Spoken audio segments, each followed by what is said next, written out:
రోజులు కూడా ఆరుగురికి వచ్చి అమ్మలేదండి. వాళ్ళు పెట్టినటువంటి దీని నిబంధనల ప్రకారం అసలు ఎవరు సరిపోవడం లేదు. ఏమో డోక్రా వాళ్ళు పెడుతున్నారు సార్. అక్కడ మేము పెట్టుబడి వెళ్ళినప్పుడు చూసాం సార్. ఏమో డోక్రా వాళ్ళు పెడుతుంటే అక్కడ ఎక్కడ వెళ్తారు సార్ అసలు. వాళ్ళ దగ్గర ఒక మోరల్ కనబడింది. వాళ్ళకి ఏం తెలియదు, ఆడవాళ్ళు అక్కడ పెడుతున్నారు. నిబంధనలు ఆధారం దానికి కూడా స్పెసిఫికేషన్ రిలాక్సేషన్ అడిగారు.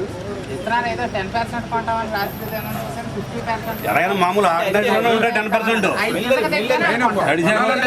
చేసుకోగలరు సార్. వాళ్ళు డిసైడ్ చేయలేరు.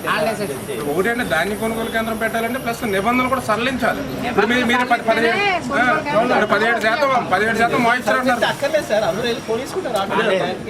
అయినా కానీ పెట్టాలి. ఎందుకోసం పెట్టాలంటే మనం కొంటున్నాము, గవర్నమెంట్ కొంటున్నదంటేనే అవతల పోటీకి